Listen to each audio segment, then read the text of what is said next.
हे बघा बेडवरती बघा कशी धूळ हे बी. तर मालकानं काय आणलं, हे असं आणलं बुवा. आता यांना मालक साफ करून देऊ राहिलेली.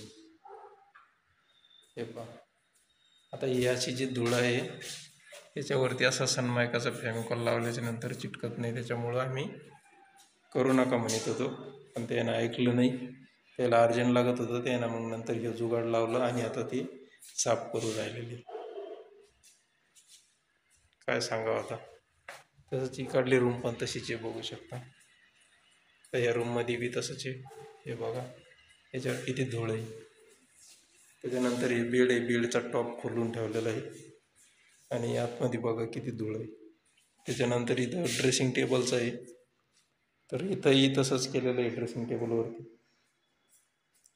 त्याच्यानंतर इकडल्या साईडला जे आहे, इकडल्या साईडला हे बघू शकता, इथंही पूर्ण धूळ आहे. हे बघा, आता हे असे पेपर लावले. आता हे थोडंसं जर का सनमायका होऊन द्यायला असता तर एवढं कुठं करायचं काम नसते पडली. आणि आणखीन एक रूम दाखवतो मी तुम्हाला. त्या रूममध्ये बघा कसं आहे. तर ही रूम आहे, बघू शकता इथं. तर आता या रूमवर पहा, हे बघा कसं म्हणजे सनमायका आता कसा चिटकन याला.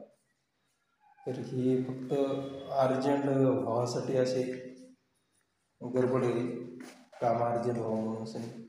आता हे दरवाजे आहे या बेडरूमची, तर असं झालेलं आहे.